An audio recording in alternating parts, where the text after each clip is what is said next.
Protect your DNA. BioPQQ can promote formation of new mitochondria. Infowarsstore.com.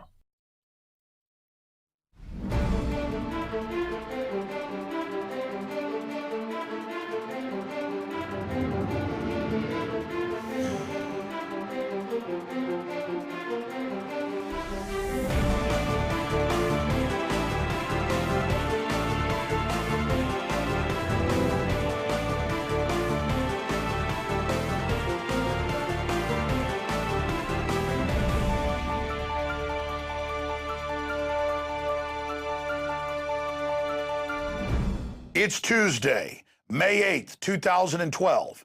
I'm Alex Jones, and this is a special edition of Infowars Nightly News. Coming up, government-sponsored terror caught red-handed.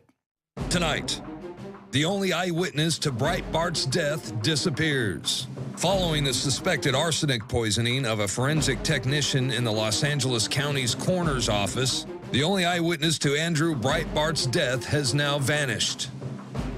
Then, the feds raid a domestic terrorist camp in Florida, and the hate crime suspects appear to have been produced by central casting at the FBI. Plus, the TSA releases video of pat-down confrontation with Congressman Ron Paul's inspiring speech from the Texas state capitol, and investigative reporter Wayne Madsen weighs in on the latest mutant seafood now being found in the Gulf of Mexico as a result of the BP oil spill. All that and more coming up on the Infowars Nightly News. And now, from the Central Texas Command Center deep behind enemy lines, Alex Jones.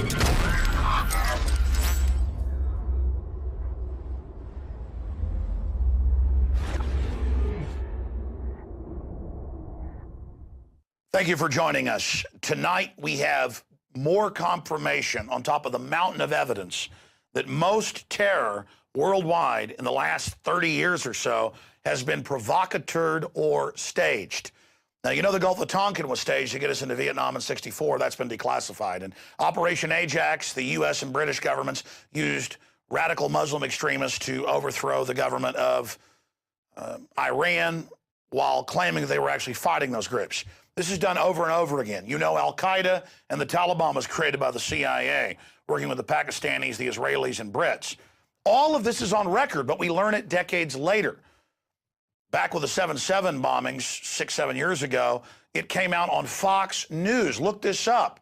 They had FBI agents that went public and reported, and I'm about to get to the new news, but I'll give you some background here, and reported on the fact that a SWAT, the leader of the 7/7 bombing, was a MI6 asset. And there's our original article with a link to the Fox News video, terror expert, and it goes over the entire report. There's Fox News with FBI agent Loftus breaking it down. It was also in the London Independent. Okay, continuing with this information, ladies and gentlemen. Paul Watson has the news breaking at prisonplanet.com and Infowars.com. This just happened yesterday, and we told you, underwear bomber 2, but instead of just setting up a patsy, they just say, we don't know who he is or where he is, but we found some underwear with a firecracker, so give all your rights up and Obama's going to save you.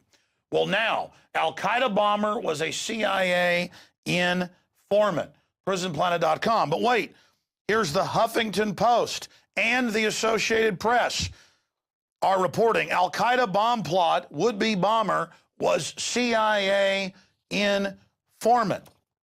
And it just goes on from there. We're told naked body scanners, TSA on the streets. But what happened 2 Christmases ago? The Christmas Day bomber, Mutalib, we had the eyewitnesses on first. Kurt Haskell and his wife saw the U.S. government getting him on the plane without a passport. A month and a half later, questioned in Congress, the Undersecretary of State, Mr. Kennedy, admitted an unnamed U.S. intelligence agency told us to get him a visa and get him on that aircraft without a passport. Boom, that was staged. 7/7, boom, commanded and run by an MI6 operative. On record. The guys that were part of it thought they were part of a drill. They were anti-Muslim extremists, and they were blown up on the trains and those buses, or that bus.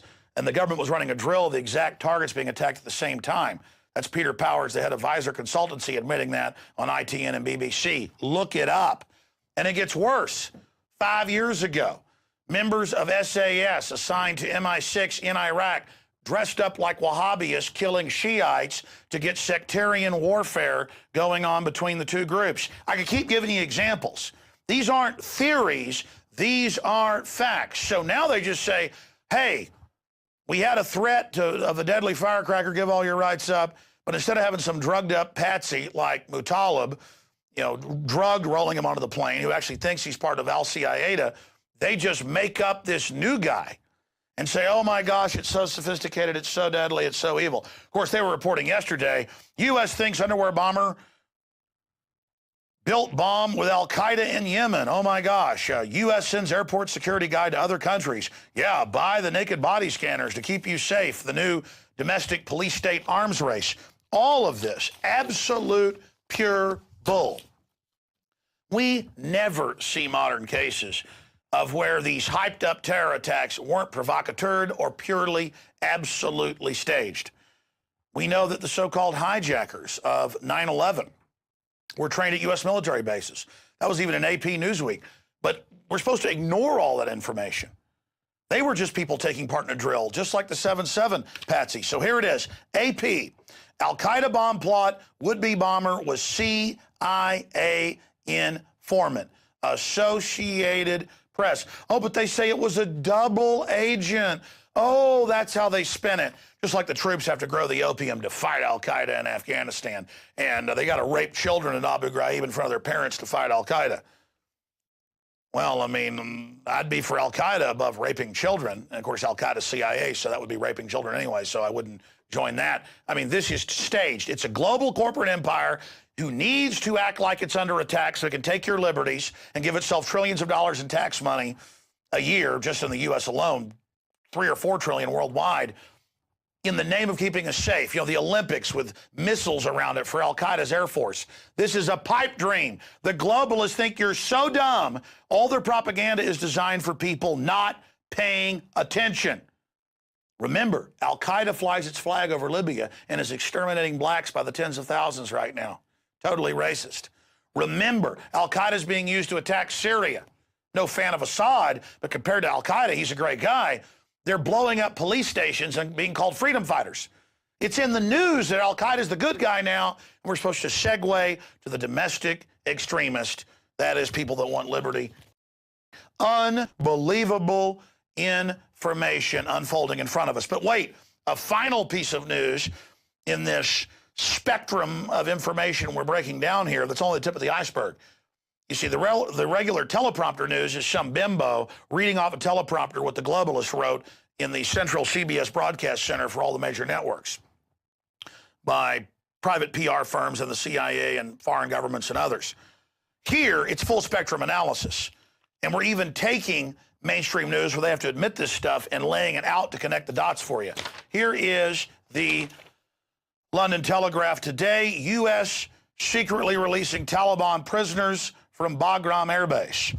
Same thing at Camp X-Ray in Gitmo. Same thing in Abu Ghraib in Iraq, not just in Afghanistan. This is what they do. They get people in these re-education camps to find out who can be operatives to go out and pose as synthetic artificial terror. If you want to invade countries, you've got to create the synthetic threat. If you want to take liberties, you've got to create the synthetic threat to take the projection of the bad guy so you can play the part of the good guy, when in truth, the New World Order is controlling both sides of it. You understand that? This is what they're doing. So there it is. America has secretly been releasing high-level Taliban prisoners from a top-security military prison as part of negotiations with insurgents. Folks, the only insurgents they're fighting is opium farmers that don't want to get a lower price. It's a bunch of tribalists in Afghanistan who've always been killing each other. That's why Alexander the Great couldn't beat them. The Romans, the Persians, the Brits, no one can beat them because they don't have a culture or society that's centralized. They're cavemen. It's beyond medieval. No one can conquer them because the guy over the next hill hates his cousin down the road. This is beyond Appalachian hillbillies to the power of infinity. So the globalists are there to get the $500 billion a year in opium. That's all that's happening. Okay, As we told you yesterday, this is staged, had all the earmarks. When they came out and said, oh, can't have bin Laden, he's in the ocean. Oh, who's this guy? We don't know. We found some underwear with a firecracker in them. Now, America, fall to your knees. We have an M80. And the Republic just goes, take my rights, grope my wife and daughters. I'm so afraid of a guy with a turban and with an M80 in his underwear. And now he's CIA. And because that leaks out, and now there's congressional investigation calls, what do they say? He was a double agent. Even after they said that about a SWAT in the 7/7 bombings, it came out he could fly in and out of the country and was being protected. They're not double agents. They're agents of the mega banks playing the West off against Islam. Every time people in Islamist countries try to build societies and civilizations, which they're very capable of, the globalists send in a bunch of jihadis to blow the hell out of the capital. Okay? Okay? That's been the plan. It's been the plan since the end of World War II. The Brits used the plan with Lawrence of Arabia before that, 50-something years. Look into history. Learn about it. Get informed. All this propaganda is designed as if you're an idiot. It's designed for people halfway paying attention. Gee, Marge, they protected us from one of them radical, evil sand people. Yeah, well, that's all right, because TSA is going to grope you tonight, honey, and that'll keep you safe. But the border's wide open. All right, that's it for this area of the report. Get this video and the information by Paul Watson at Infowars.com out to everybody. Okay, moving right along. You've seen the problem, the synthetic made-up terrorist. Now let's look at the solution. TSA releases video of pat-down confrontation with congressman. Footage shows Texas representative to Congress swatting screener's hand away. He says they single him out, they crush his genitals. Jesse Ventura, Ron Paul have complained about this. People don't like having men grab their genitals. And even if that's your persuasion, you don't like it. I mean, I wouldn't like some woman walking to me and grabbing my genitals in a shopping mall. I get really mad. I mean, that's creepy. Again, Congressman Canseco breaks all of this down, and the TSA says he's evil. And now when he flies, every time they just swarm him.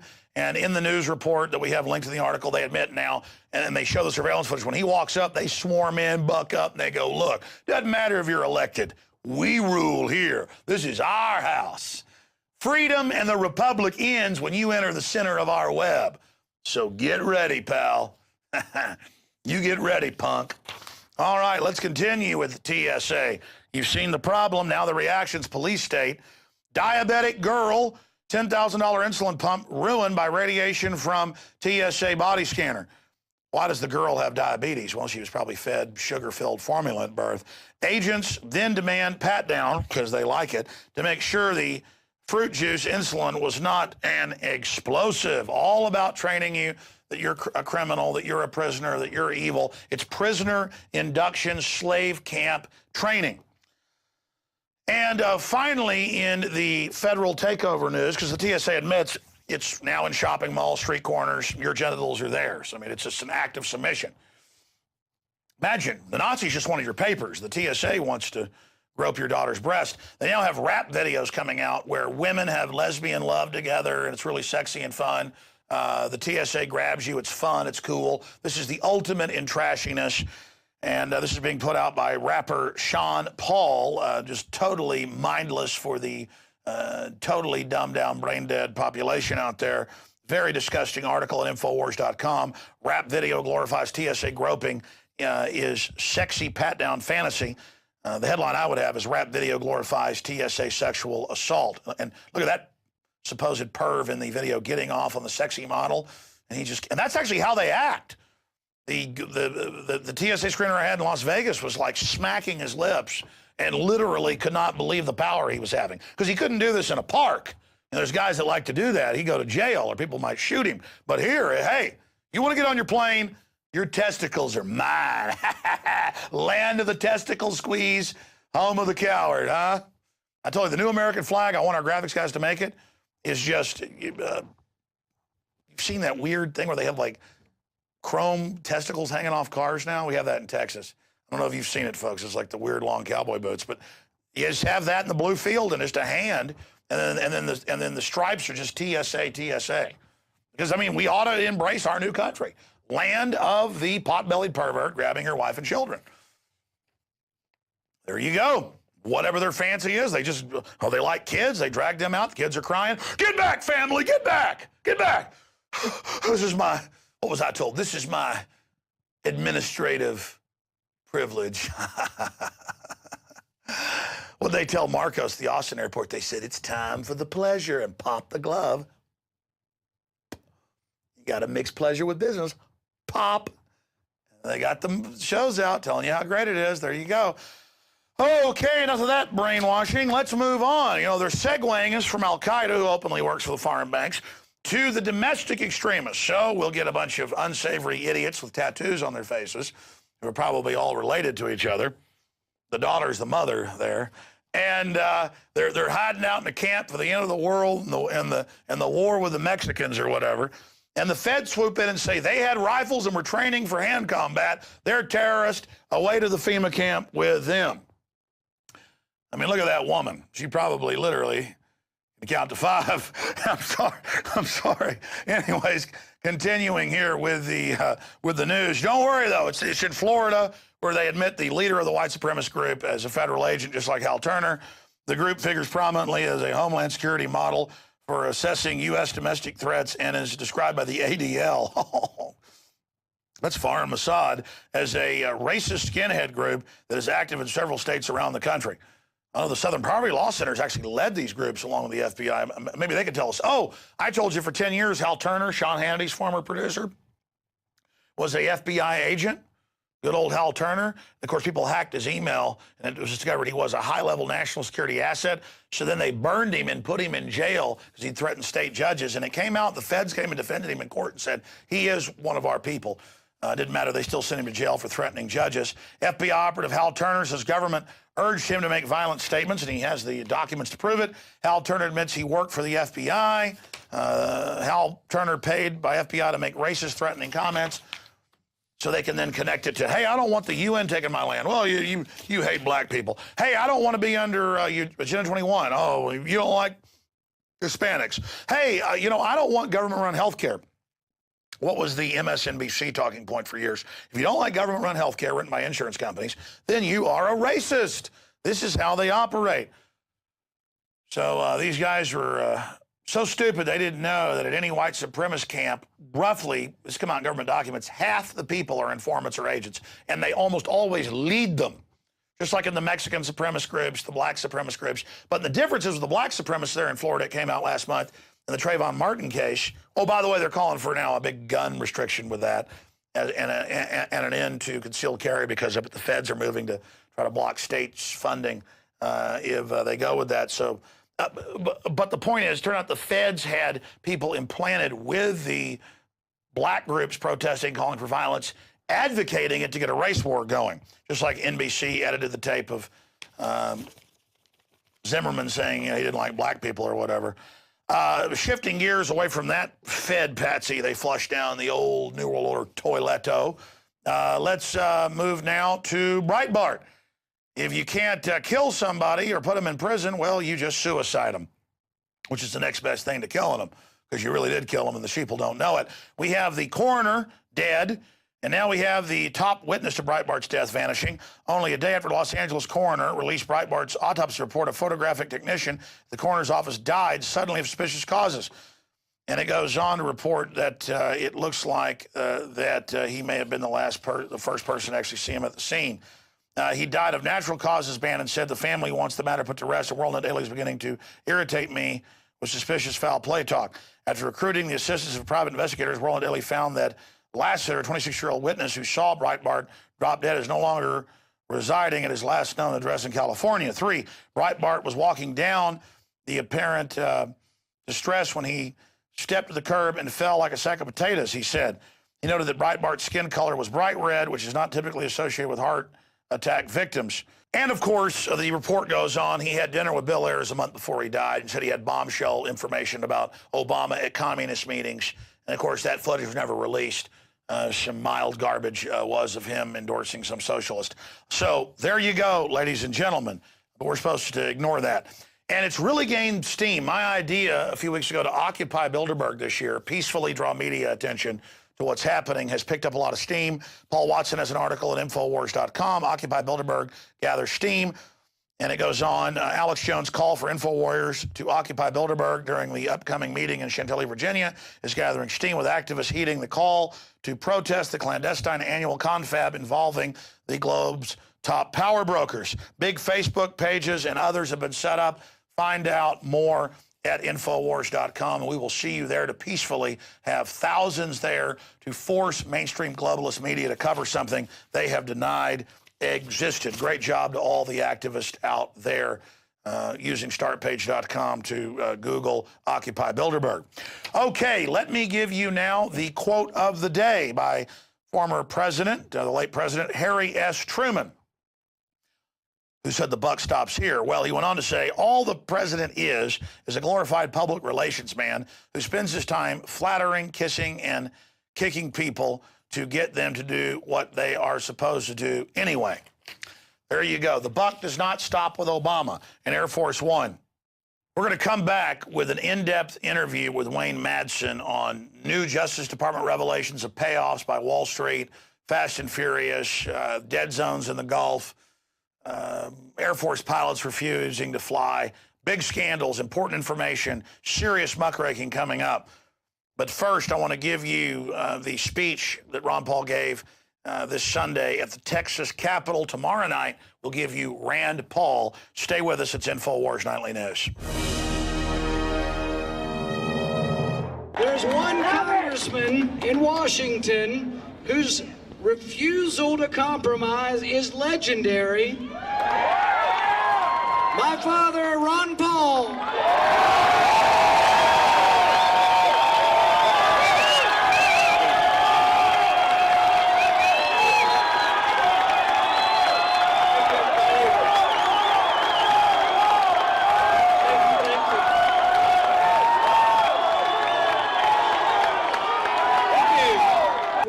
About the Senate race, but you know there's a still ongoing presidential race in this country.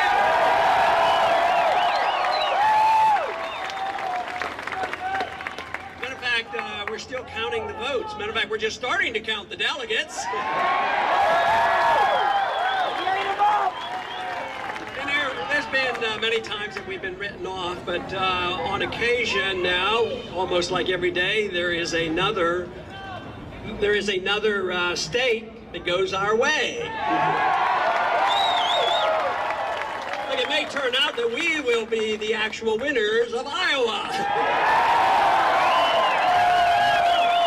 Not only are we winning a lot of these delegates that were written off in the past, but we're winning a lot of other things too, putting people in the right place, becoming chairman of the Republican Party in the various states.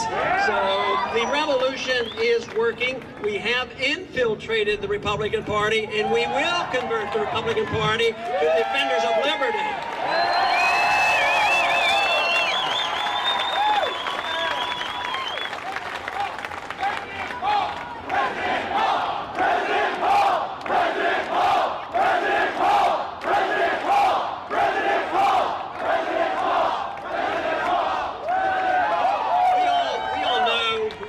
To write the laws in Washington. It's supposed to be the Congress. But what about the overstepping of their rights in the executive branch? Through the issuing of executive orders. The executive order that has given supposedly authority to the president to assassinate American citizens.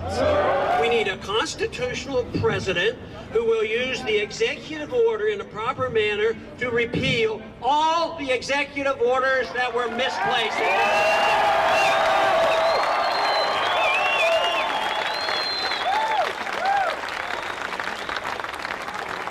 There was an executive order written back in 1973. Not too many people have talked about this, and they might not think it's too important. I happen to think it was very important.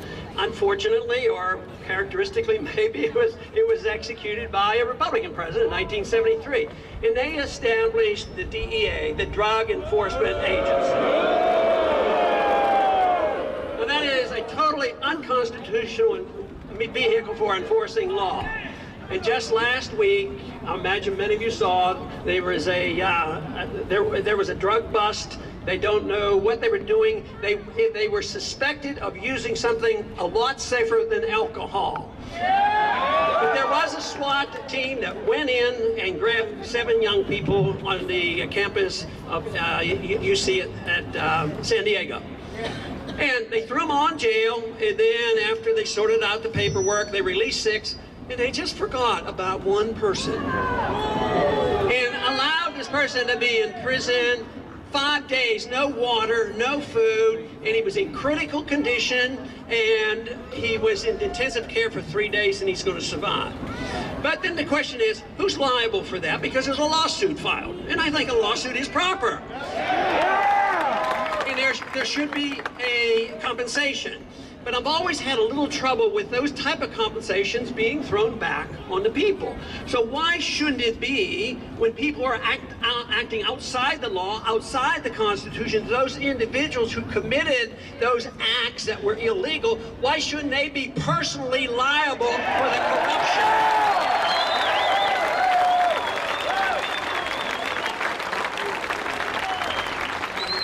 A few years ago, when the TSA got even more abusive, I introduced legislation along those lines. Of course, the best way to have taken care of the TSA was to vote against the establishment of the TSA to begin with, and to have voted against the Patriot Act, which gave them so much authority. But my suggestion in this legislation was that a TSA agent can do nothing that you can't do. So if you can't grope a stranger and you go to prison, if anybody at the airport gropes a stranger and he pretends he's allowed to because he belongs to the government, he should be personally liable and suffer the consequences.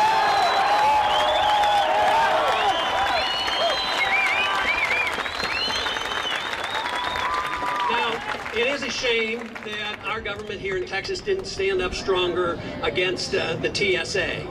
But let me tell you, there is another vehicle, and it's going to be used ultimately, and they're starting to use it, and that is nullification. The nullification has not been used throughout our history, but it was understood, it was assumed to be a proper procedure where the states just ignore the feds when they come in and try to enforce illegal laws. But there are 2 states now, I believe it's Virginia and Arizona, they have passed in a way a nullification law about not supporting the military when they come in under the National Defense Authorization Act and arrest an American citizen, that they will not participate in those arrests. Of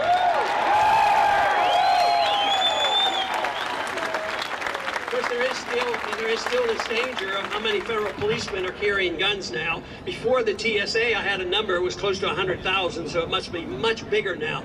As far as I'm concerned, under the way the Constitution was written, there was not to be any national police force. There was to be a defense force defending against enemies, but not to have a national police force coming in. But 100,000 plus now who come in to enforce regulations that are technically illegal, that all should be canceled out. We say no more of this. We want to take care of our own business and get the feds out of our lives and out of our...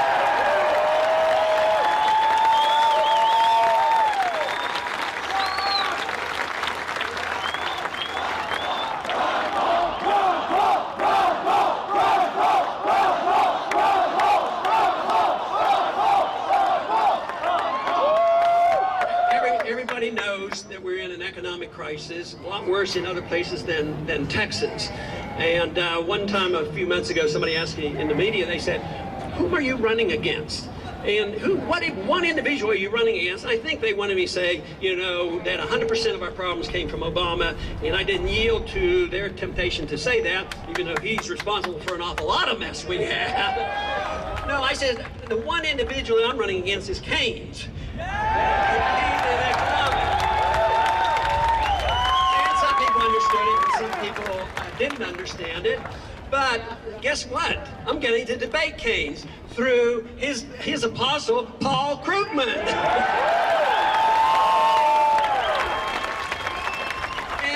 And that is an important subject. A true revolution has to be ideological. Revolutions can be violent and they can overthrow a government and nothing really improved.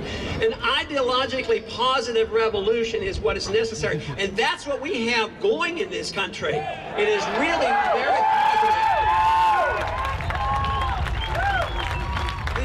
The groundwork has been laid, just as the groundwork was laid before our first revolution, and there was a clear understanding about what freedom was all about, and what sound money was all about, and that's why they wrote a good document, the best probably in the world, although it was obviously flawed because we ended up not living up to that document.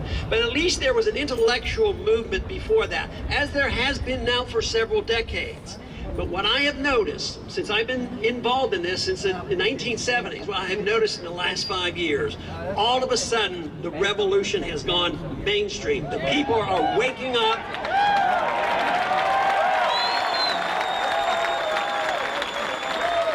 And they're understanding that the Keynesian argument, the big government argument, is we get into trouble, which they recognize that, we spend too much, we borrow too much, we regulate too much, we print too much, and then we get into a predictable crisis. And what do they say? Well, we haven't spent enough, we haven't borrowed enough, we haven't printed enough money. Then they wonder why the solution hasn't come. I believe and I'm convinced by free market economics that wealth comes from work and savings.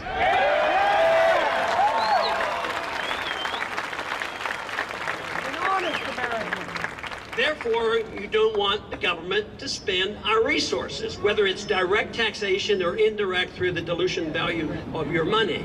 So my suggestion in our first year will be to cut the budget in real terms by $1 trillion.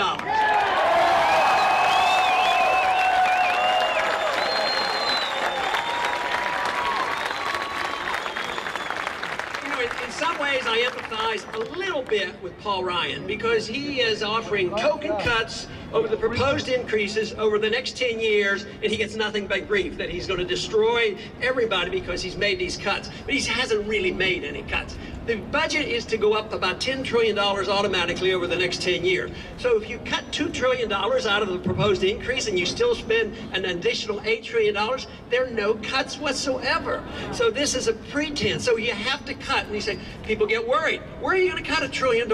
Where's the budget? What will happen? I said, well, we're not cutting the spending. We're just deciding the people can spend the $1 trillion, not the bureaucrats and the politicians.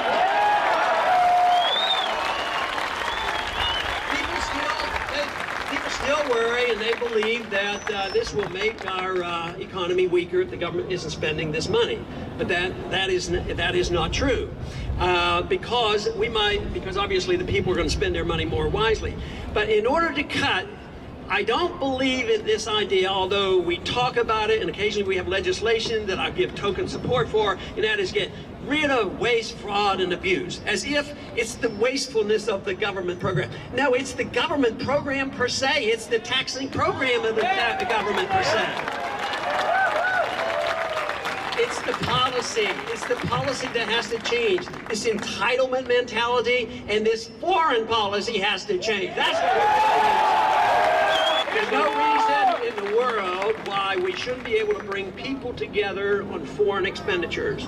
Left, right, center, independents, progressives, whatever. We ought to be able to come together because we're running out of money, the people are suffering, and we don't need to bleed ourselves anymore by spending more money overseas. But people will say, well, who's going to be the policeman of the world? Who's going to do this and that? And who's going to do the nation building?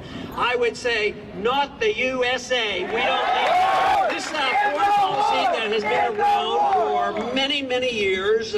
It has actually gotten much words. It's been endorsed by Republicans and Democrats. It's the foreign policy of interventionism, of trying to tell other people what to do. But just go back, all the way back to the year 2000. How do you think the Republicans did a good job on electing a president on a foreign policy that said no nation building, no policing of the world, and have a humble foreign policy. It hasn't been a very wise foreign policy, and it hasn't been a fair trade-off. We lost 3,000 people on 9/11. We went the wrong way. The American people got immediately punished by having the Fourth Amendment repealed and having passed the Patriot Act. But how much more sacrifice did we participate in? Over 8,000 Americans have died. 42,000 Americans have come back with serious problems and injuries and amputations. Hundreds of thousands looking for help for psychological reasons, post-traumatic stress syndrome and head injuries, and they're not even getting their help. How much more of this payback can we afford? I would say that we have to wake up and understand foreign policy and understand the warning of the CIA and the Defense Department and other intellectuals saying, you know, if you get in their face and you occupy their country, why don't you think about it? What would it be like in Texas if China put their ships offshore and put their troops on our land? We would not be very happy.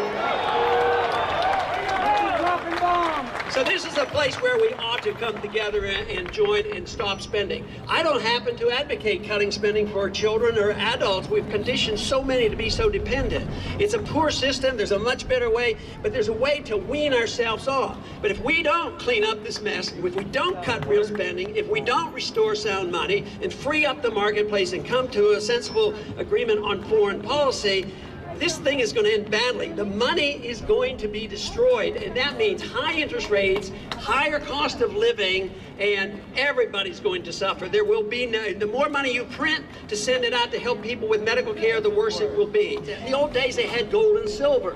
Now, the more you spend, the more debt you have, the more assets, the more money they print. It's a suicidal course. It won't work, and we're approaching that end. And the government lies to us about the amount of unemployment, and they lie to us about the amount of destruction of the currency. People in the middle class are getting poorer. The country is shrinking in size as far as middle class goes. There's not been really significant economic growth since the year 2000. And people know it. They know there's something wrong, but you cannot produce wealth by the Federal Reserve creating money. And when they do it in secret, guess what? The special interests get the benefits, the ones that have already been benefiting. So when the crisis hits, the Congress and the Federal Reserve rushes to bail out Wall Street and the banks and the Goldman Sachs of the world. The Fed, like I say, is a facilitator. The Fed will end when we restore liberty to this country and when we restore the rule of law and believe in our Constitution. There is no authority for a central bank nor paper money in our Constitution. But the basic thing that we have to understand is, what is personal liberty all about? We know what Jefferson thought about it. It was a God-given right to our life and our liberty, and it should be a God-given right to keep everything we earn.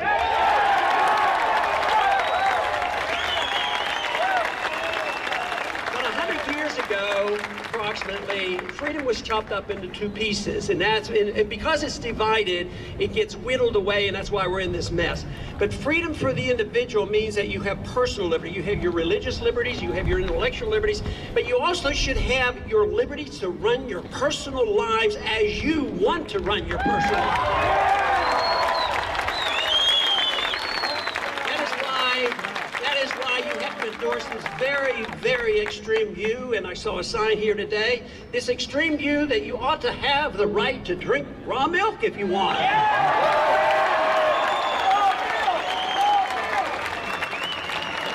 But the problem with this is one side protected social liberties, the other side tried to protect economic liberties. Neither side have done a very good job. But the freedom movement is now saying, we really want to protect economic liberty. We really wanted to protect personal liberty. We need to put it back together. And guess what happens? All of a sudden you bring people together. Not because we have the same religious views, not because we want to read the same books, and not because we want to practice our social lifestyles the same. Matter of fact, it's exactly the opposite. We come together because we want to protect our freedom of choice, so we should come together for those reasons.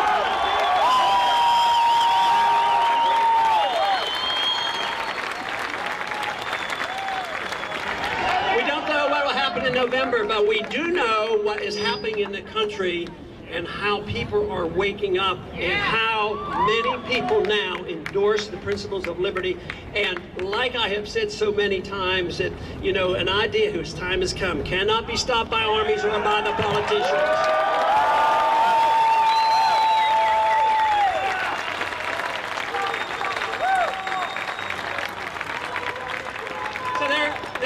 reason to be optimistic about the way things are going, but not to be complacent. To be complacent means that we wouldn't be here, and we wouldn't be concerned, we wouldn't be trying to get Ted in there to help Rand, and all these things. So there's reason to be optimistic, but it's ideology that is important. The one individual can't do it. You have to have support, and I think this is what's coming. We are changing the hearts and minds of so many people. This reminds me of a story that I frequently use to demonstrate the point about two colonels that got together after the Vietnam War finally ended. I had been in for 5 years during the 60s, and but in the early 70s, when the war ended, Colonel Harry Summers and Colonel Tu from Vietnam got together to talk about how to pick up some pieces. But our colonel wanted to get the last word in, so when he met Tu, he says, "You have to remember, Colonel, you never defeated us one time on the battlefield." And Colonel Tu paused for a minute. He says, "That is true, but it's also irrelevant." Because people who are defending their homelands, whether it's Vietnam or whether it's Afghanistan, which they've been doing for 1,000 years, the people defending their homeland have the hearts and the minds of the people. Even when they fight among themselves, they will still fight to keep out the invaders. So that is why it's a fruitless fight. But it is this way in this country too. We may lose a battle here and there, but ultimately we're going to win the war because we're winning the hearts and minds of the American people. The opposition will accuse us going back, like Paul Krugman said the other day, you want to go back 100 years. And no, the authoritarians want to go back 1,000 years or 2,000 years. The dictators and the pharaohs and the kings have been around for a long, long time. Freedom is a new idea. It was really developed in this country. We have lost our way, but we can find our way again, and that is what is happening. Thank you very much.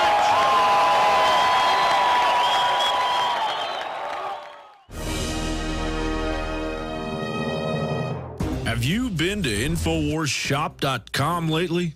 Express your inner patriot with these brand new InfoWars t-shirts. Say it loud with the InfoWars Bullhorn shirt, or educate the sheeple with the Bill of Rights shirt. Grope the public's mind with the TSA shirt. And with this shirt, you can let the dark side know of the Rebel Alliance's power. All available at InfoWarsShop.com. Sick of the globalist eugenicist control freaks adding poison to your water and laughing as you get sick and die? Start purifying your water with ProPure. My friends, I've done a lot of research, and the best gravity filter out there, bar none, is ProPure, and it's available discounted at Infowars.com. Its filters are silver impregnated to prevent bacterial growth. There's no priming required. It's NSF 42 certified. Optional fluoride filters can reduce fluoride up to 95%. Easy to set up and use. Doesn't require electricity. Purify water from lakes, streams, ponds, and wells. This filter system leaves in beneficial minerals, which is key. Save money by not buying bottled water and avoid BPA that leaches from the plastic. ProPure is the best gravity-fed filter out there. It's what my family uses. Infowars.com already has the lowest price on ProPure. But if you add the promo code WATER at checkout, you get an additional 10% off at Infowars.com. You can also call to order 888-253-3139. And welcome back to this Tuesday, May 8th, 2012 edition. We're now about to interview investigative journalist par excellence Wayne Madsen of WayneMadsenReport.com. He's written for some of the largest publications in the country and has spent decades on Capitol Hill reporting on national security issues. And he formerly worked for the National Security Agency. Before that, he was in anti-submarine warfare with the Navy. Wayne Madsen is going to talk about a host of issues, including the incredible mutations and death we're seeing in the Gulf of Mexico in the aftermath of the BP spill. He's been down there to do an investigation. He's going to share some photos with us. But first, we're going to get into these pilots going crazy on commercial airlines, but also some of the Air Force's pilots saying that they're being poisoned by the oxygen mix they're being given. Wayne's got some breaking news on that. And then the biggest story, the latest on Fast and Furious, will Holder be held in contempt? Well, that doesn't matter. Why is Newsweek's Daily Beast reporting on stuff Breitbart's breaking, the Breitbart news site, not the deceased reporter, on the fact that the Attorney General's firm is taking money from Wall Street tycoons or who are involved in crime in exchange for payments. I mean, this is amazing. We already knew this. This has actually been in the news last year, but why is the mainstream media reporting on it now? A lot of crazy stuff going on. We're going to discuss it all right now with Wayne Madsen. Wayne, first off, they're threatening to court-martial or drum out these Air Force pilots who are saying that people are dying from this. Won't matter soon. All the Air Force will be drone operated under globalist control. But you've been looking into this. Tell us about the general problem, and then what your research shows is the rest of the story. Well, the problem is that for decades, the military, in order to keep their parts in maintenance, that the parts in the aircraft don't need maintenance, and they try to keep these parts around for a longer life cycle. They use an additive in the fuel that's called TPC. It's an organic compound, a phosphate, what's called an organophosphate. Basically, this is the same type of substance that's in STP that people put in their cars and their gas tanks, but in a much lower concentration than what the military uses. Obviously, the military uses the higher concentration because of the type of equipment they're using, the type of jet aircraft, which is much different than what one has in one's automobile. But the problem with TPC is that when heated, it can emit a vapor that has been known to cause dizziness, hypoxia, which is the lack of oxygen to the brain, and even in some cases, psychotic behavior, partial and full paralysis. So we go back and look at all these pilot complaints, both in the military and in the commercial world. And people in the Pentagon say this is probably one of the deepest secrets that the Pentagon has, that this compound, TPC, is known to cause a host of problems with pilots. Now, these two pilots with the Virginia Air National Guard are claiming that there's a problem with the oxygen system in the F-22 Raptor aircraft. Now, Lockheed Martin sold 200 of these at the whopping cost of $79 billion to the American taxpayer. In this case, the Air Force has said, oh, there's no problem, even though they're saying there may be an unknown problem with the oxygen system. It's not unknown. It is very well known what the problem is. And it's not just aircraft. The same compound is put into the fuel of armored vehicles, tanks, Bradley fighting vehicles, even Humvees. So a lot of the cases of PTSD we see going back to the Desert Storm and more recently with Operation Iraqi Freedom and Enduring Freedom in Afghanistan, there have been mechanics that have been working on returned vehicles from those war theaters that have also gotten sick. And it's from this compound called TPC.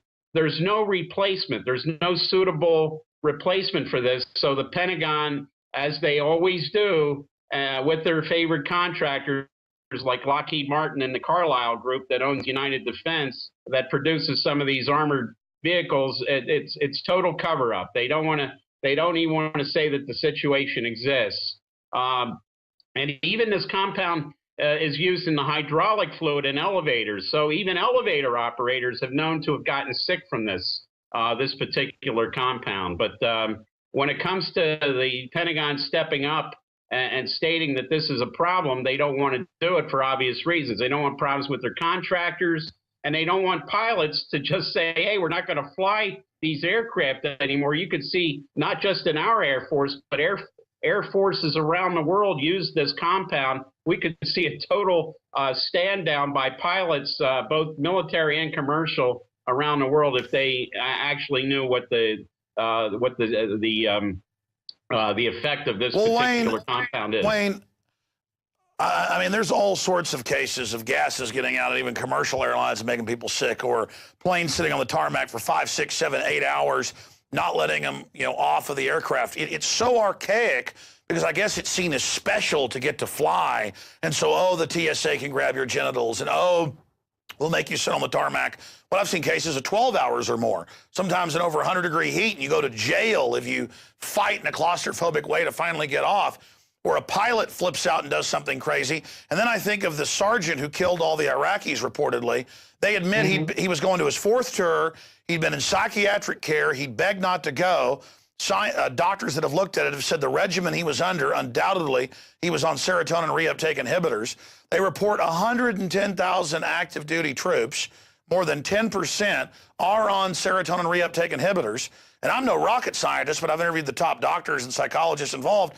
The insert of those drugs says causes psychotic breaks, causes people to go into, lunatic breakdowns. It's in the hallucinogen class. So my issue is, remember a few years ago, 4 members of Delta Force came home and killed their families on Fort Bragg in one weekend. Well, one of them tried, 3 succeeded. We've got, I saw a report today where they're building special prisons, civilian prisons for veterans. I don't know if you saw that. I mean, this is Twilight Zone. People were dangerous after one tour in World War II. Everybody knows, don't mess with Grandpa. He was in World War II. All it is that they've gone past that comfort zone. They don't care. They don't have impulse control. What about 4, 5, 6 tours? And then they blame these people when they go crazy and kill a bunch of people, and they're on Prozac-type drugs. Separately, the pilots say people are dying, people are crashing, something's wrong, and the attitude is we don't care. 30 years ago, they wouldn't make you do more than one tour. 30 years ago, they wouldn't have the troops use DU, knowing in their own manuals it would end up soft killing them. What has changed in the power structure? Because we had a reckless power structure 50 years ago. But still, they weren't completely out of their minds. What has changed? I mean, I'm bringing up a lot of different issues, but I think there's a connection to everything I just said. Yeah, I think the biggest difference is that the administration, this one and the past one, but this one's even worse. The Obama administration is going after whistleblowers, people who bring these issues to the forefront. Now, these 2 Virginia Air Guard pilots were on 60 Minutes this past Sunday talking about this. Now they're facing possible loss of their wings and maybe drummed out of the Air Force. But this issue has been known. The British Pilots Association has seen that this TCP has been a problem for its pilots. We also know, remember back to the 1999 and the Learjet 35 that was carrying Payne Stewart. That was flying from Orlando to Dallas. All of a sudden, they had some sort of failure, and they all were incapacitated. And the plane flew in a northwesterly direction until it ran out of gas, and it crashed. It was thought by some experts that they also suffered some form of hypoxia, possibly as a result of using this TCP compound in the fuel. So we've got a lot of documented cases of this. But TCP has been known to be a neurotoxin going back to Prohibition, when it was used in an additive to basically spike moonshine, an additive called Ginger Jake, and 30,000 people across the United States died from ingesting that particular compound. It's the same compound that is found in this fuel additive. And I go back to the issue of going after good whistleblowers. They're going after journalists. I mean, this is like something out of a Stalinistic purge. And I do agree with you that this stuff is getting worse because they're going after whistleblowers. But my question is, what has changed in the ruling class that they don't care if the reactors melt down in Fukushima? They don't care if their kids get cancer. They don't care if the GMO is hurting them as well. They don't care if generals are breathing DU, just like the enlisted people are. It's like there's a total disconnect more and more with reality, not just with the general public, but with the social engineers themselves. Well, these people absolutely have no concern for individuals, for people or for wildlife. They just continued. They just have a philosophy that people and other living things are expendable.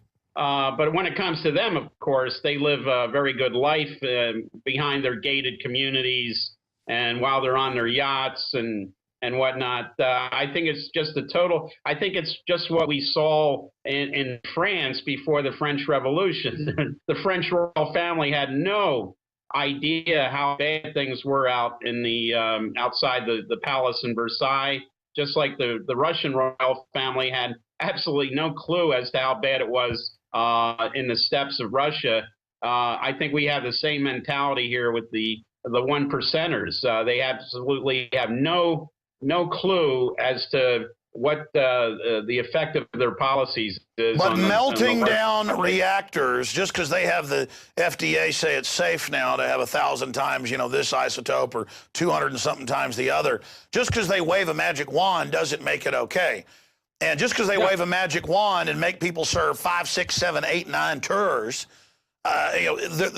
this is going to blow back on them. It already is, just like Marie Antoinette and the let them eat cake statement. You're absolutely right. Speaking of that, BP, we now, a couple years after, have a good image of what happened. I want you to recap that. I know you spent a lot of time in the region. You just spent more time actually out in the Gulf and in the Caribbean as part of an investigation. But, it turned out that BP ordered from Houston, and I'm not saying Halliburton's good either, but the point is, ordered Halliburton and the other operators, 3 different ones there together, to dump water in, mixed in, and they said, well, this is going to explode. They said, you know what, we're going to save money. We say it's going to be okay, even though all the engineers said it's going to explode. And there was a fist fight, we now learn, on board over this, people saying you can't do this. So, again, total greed, total delusion, that if they can boost profits, they're going to get a bonus.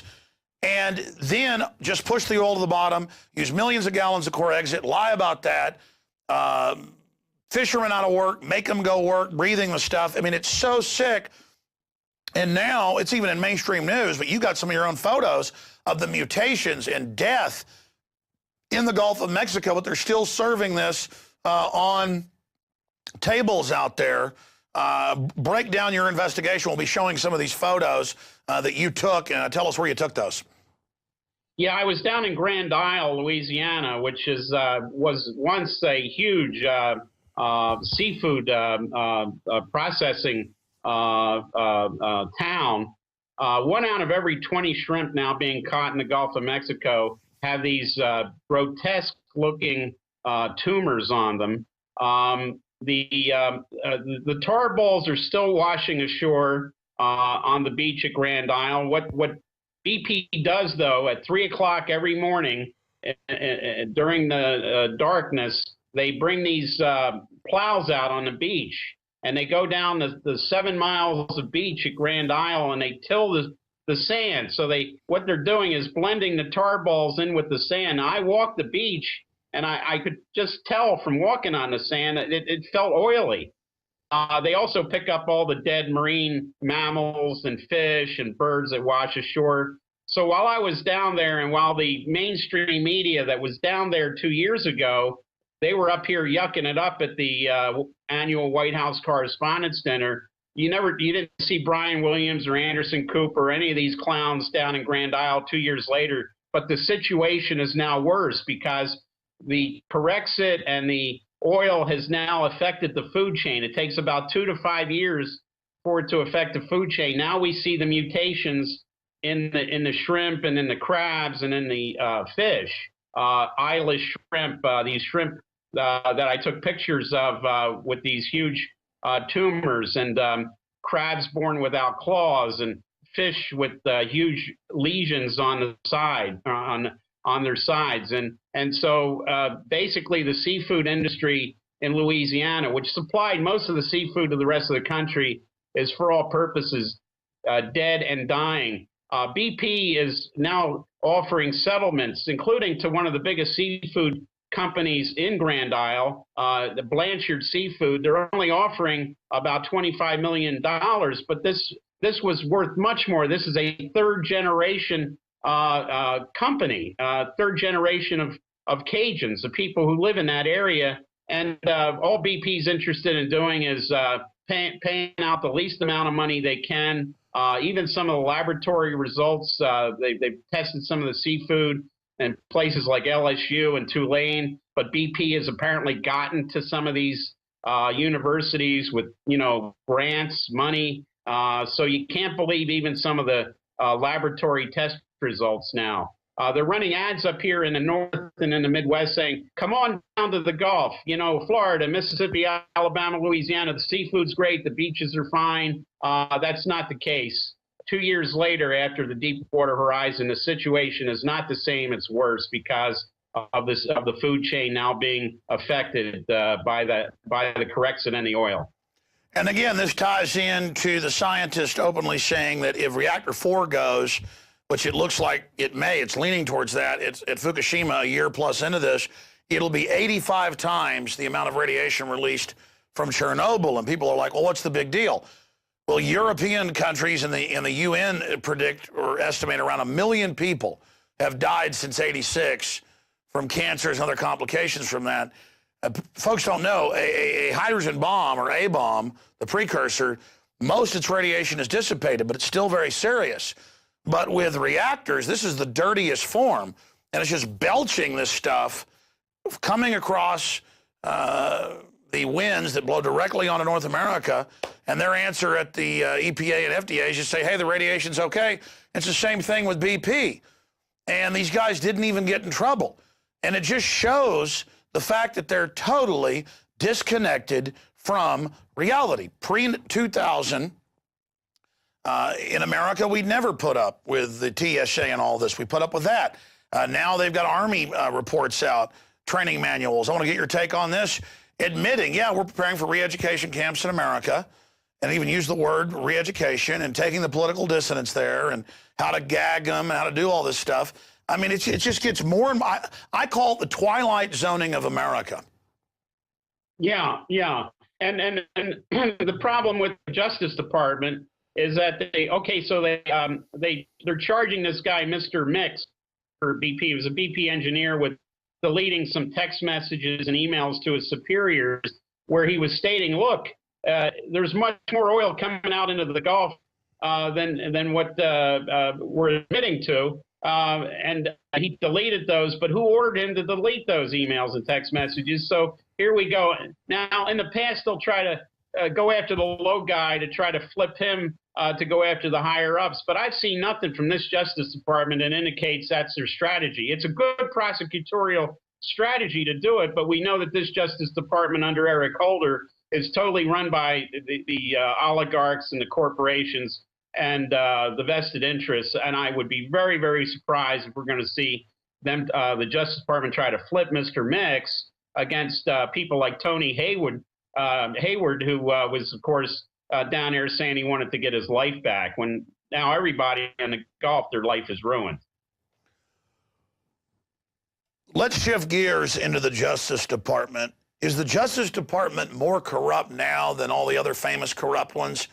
Or is it just that we know more because of alternative journalists like yourself, Infowars.com, and others out there? Because we now know that Bush was involved in gun running operations as well. Of course, it's all about the narcotics trade control. But now we learn that Obama, it was hand grenades as well, that they did know, they did lie. And then you've got John Corzine caught lying, the head of the CME group. Duffy comes out. Their own people at MF Global admit he's lying. Of course he's lying. He's caught lying. Now it's admitted he was lying. He doesn't get in trouble. And the Daily Beast of all people, that's Newsweek. It's a Newsweek article at the Daily Beast. They are reporting on what we've known for a while, that there's this law firm that has all these former Justice Department people. That's where Holder was previously, where they are out of power as Democrats and they get back in power just like Republicans, that revolving door like Monsanto and the regulators, that the big Wall Street crooks just come and pay them money for their cases, and then the Justice Department drops the cases. Now, I mean, we know that's going on, but now it's in Newsweek, and I guess just like with John Corzine, it'll come out, no one will get in trouble, and that's just how it is. I mean, it's just like everything is so out in the open now that these are total crooks.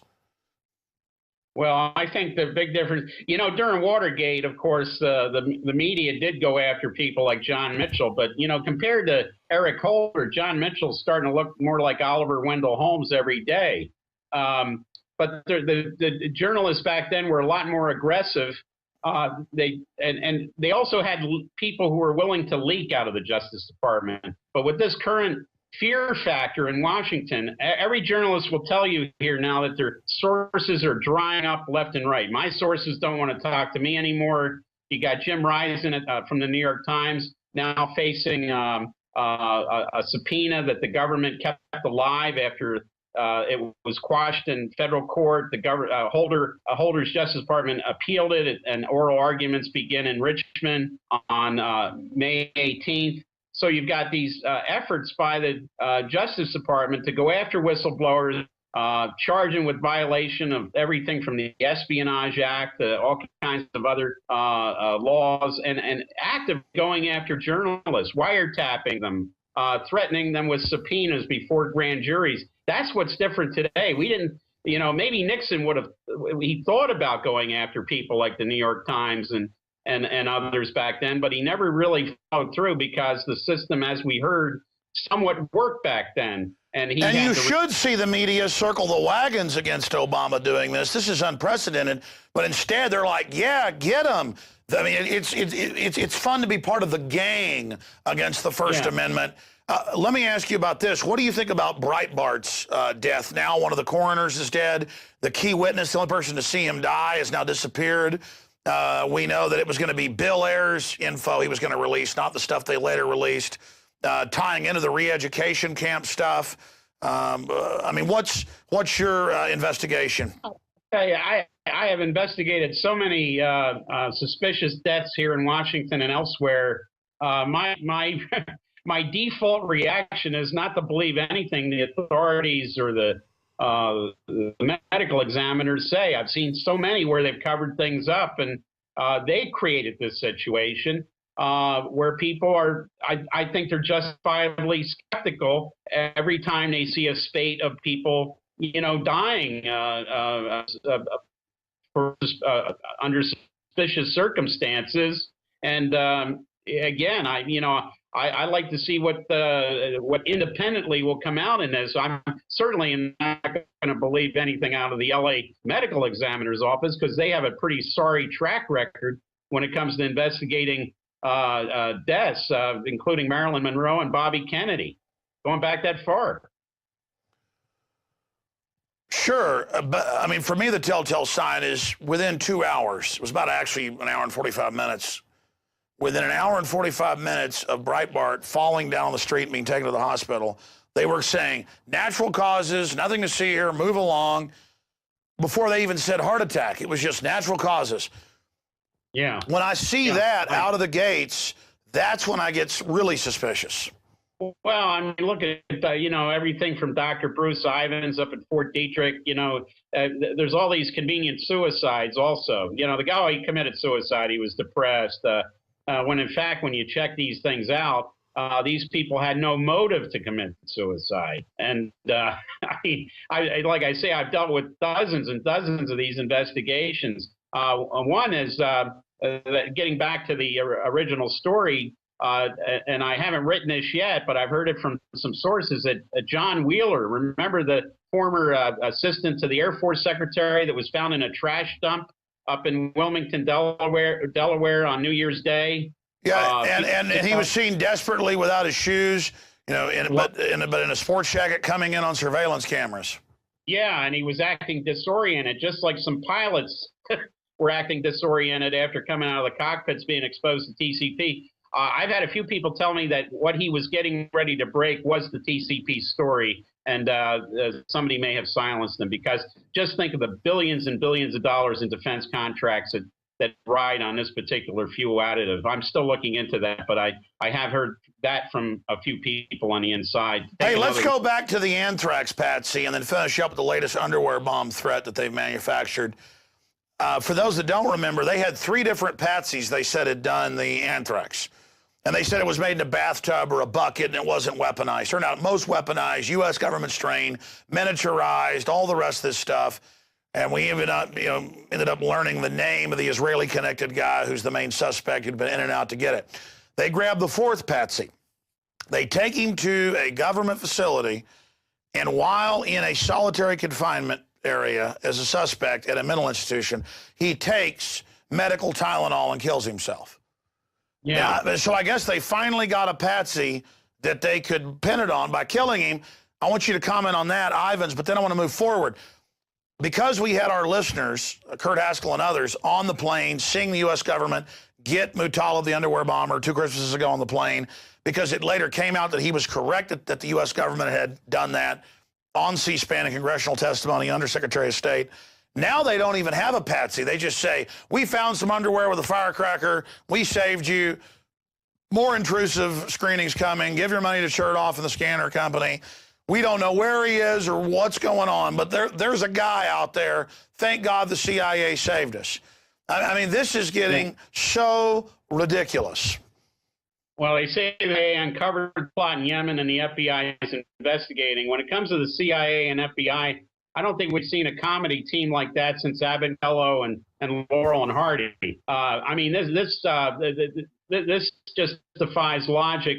Of course, yeah. What are we going to see now? All the perverts that work for TSA at the airports are going to now go through people's underwear. You're going to have to take your underwear off at the airport. I mean, how many more cases of these perverts groping people and doing weird stuff are we going to see as a result of? I don't believe the story, by the way.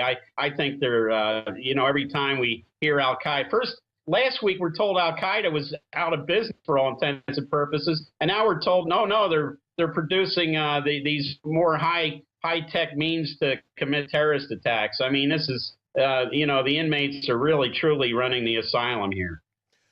Well, never before has it been so transparent, the war on terror is a fraud, where they say Al-Qaeda has pretty much been defeated, but the TSA is going to be on checkpoints on the highways everywhere, and the Army is going to be at the Austin Kite Festival, and we're going to grope you everywhere because you're the new domestic enemy. And it's basically anybody politically involved. I mean, this is clear tyranny. Why do you think they're accelerating the tyrannical takeover? I mean, clearly it's because of the engineered collapse, and that's the final question I have for you. What do you think of what's happening over in Europe? Because a socialist who promises more bailouts, that's exactly what the bankers want. Mm-hmm.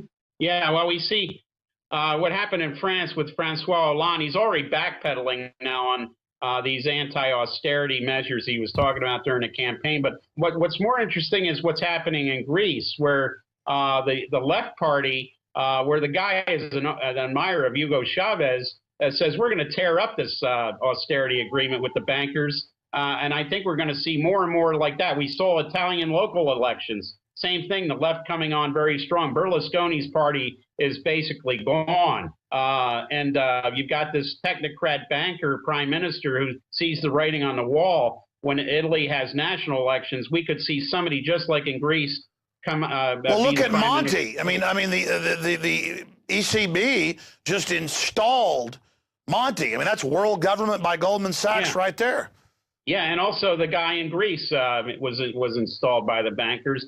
I think this is their fear. And when we see the Army coming out with manuals about grabbing troublemakers and putting them in re-education camps and this type of thing, first of all, I think that, the mere fact we didn't see anybody come out and say that's not true, I think they want this fear to be instilled in the American people. But I also think that people are just going to have to start realizing that the government, like when I was in Grand Isle, those Cajuns down there, they've had it with the federal government. There's even talk about seceding from the rest of the country. The people speak a patois of French. And like one person told me that the British threw us out of Acadia in Canada years ago, centuries ago, and brought us here. And we'll be damned if they're going to throw us out of our homeland again. So people are getting justifiably irritated at all these machinations that are going on. It's really incredible. And undoubtedly, things get more and more crazy by the day. Imagine how wild it's going to be a year from now, 2 years from now, Wayne. Where do you expect to see us then? Well, 2 years from now, I'll tell you, I figure, from looking at the political tea leaves here that barring some catastrophe, I think we're going to be seeing another 4 years of Obama. Romney, it was interesting that Rick Santorum endorsed him in a late night email. Can you imagine? Endorses him in a late night email that obviously not many people read. Ron Paul winning the delegates in Maine and Nevada. I think Romney's got to be the most unpopular Republican candidate in recent history. Well, look at how his own Bain Capital has given double to Obama what they've given to Romney. I mean, I think there's a good chance Romney is just like Bob Dole, an admitted ringer. Yeah. I mean, is this a total Don King boxing match like where we had the two cousins, both skull and bones, John Kerry, George W. Bush, 04? Yeah.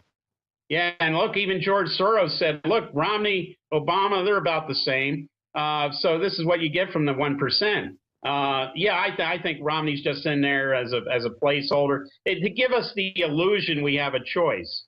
We very rarely have we had a choice in recent elections. This is just another illusion being put over on us by the 1%ers out there. Well, almost everybody I talk to, a wide field of experts. I see myself as an expert, but I like to talk to other people and get their perspective. Anybody who's actually done research knows it's good to have that council of people you talk to. But almost everyone I talk to thinks Obama is going to be reelected for a constellation of reasons. List some of those. Is it just because Romney is a ringer?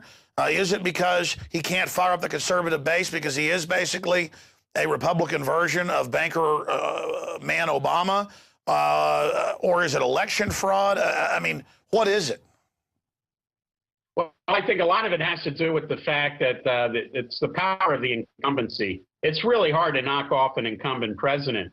I think it was Lyndon Johnson once said that every time Air Force One touched down in a certain airport, that was worth 250,000 votes. So the power of the incumbency is something you can never underestimate. And the economy is terrible right now, and we see a lot of problems. But I think people will probably stick with Obama because now he's starting to sound like the Obama from 2008, not the corporate-run Obama. So people are going to be suckered in on this guy once again. And look at the alternative, Mr. Bain Capital, that shut down factories and moved jobs out of the country. So either way, the globalists win unless we just take back our local governments, and that's starting to happen. Wayne Madsen, WayneMadsenReport.com. Thank you for spending time with us. Good to be with you, Alex. Thank you. There goes Wayne Madsen. Again, WayneMadsenReport.com. Our sites are Infowars.com and, of course, PrisonPlanet.tv and Infowars.net, as well as PrisonPlanet.com. And we put a lot of time and energy in to bring you this information. We couldn't do any of this without you. We have a lot of enemies who fight behind the scenes to try to derail us and stop us, but thanks to your support and your prayers, we're able to continue. And we've got a lot of great entries for the Infowars Nightly News Reporter Contest to go through. Still more of those being published each day. Hundreds more to post. We're over 600, 700 good entries. And we're going to be playing some of those on the air in the next month or so. I'll try to pick a winner for both of those slots, one male reporter, one female reporter. And you can also, if you're watching this out on the web and like the information you're seeing or just support the First Amendment and appreciate the courage of my guest and crew, then think about subscribing. 15 cents a day, $5.95 a month. Get a yearly membership and get a big discount on that. Or do the 15-day free trial that we have running in perpetuity right now at PrisonPlanet.tv. You can also get there by going to InfoWarsNews.com. And the next few weeks, I'm going to be announcing the new social network that is now up and running online, but I won't tell you the URL of it. You can simply go to Infowars.com, sign up for the free newsletter, the Infowars Insider. They're on the right-hand side, and we'll send you an email out to where you can go beta test it. I don't want to announce it to the full audience while we're still beta testing and things and tweaking the servers, but a great way to get people organized locally to take action against tyranny. Great job to the crew. Great job to all the researchers out there that help us with information, and to all the other alternative media challenging the corporate prostitute media. Until tomorrow night, I'm Alex Jones signing off from the front lines of the InfoWar.